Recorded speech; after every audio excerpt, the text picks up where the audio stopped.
Hello, everyone, and welcome back to Zimist Coded.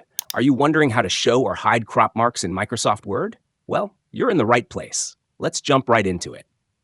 First, go ahead and open your document in Microsoft Word.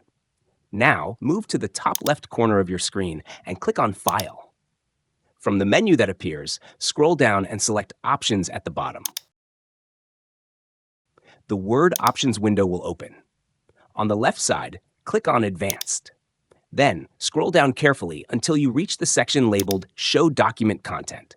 Here, you'll see an option called Show Crop Marks. If you want to display crop marks in your document, just check the box beside it.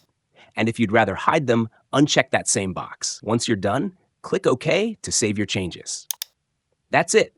You'll instantly notice that the crop marks either appear or disappear based on your selection. Crop marks can be quite helpful, especially if you're working on layout or print-ready documents. But if you find them distracting, you now know exactly how to turn them off. Thanks for watching this quick tutorial. If you found it helpful, make sure to hit that like button, subscribe to Zimist Coded, and stay tuned for more easy and practical tech tips. I'll see you in the next one.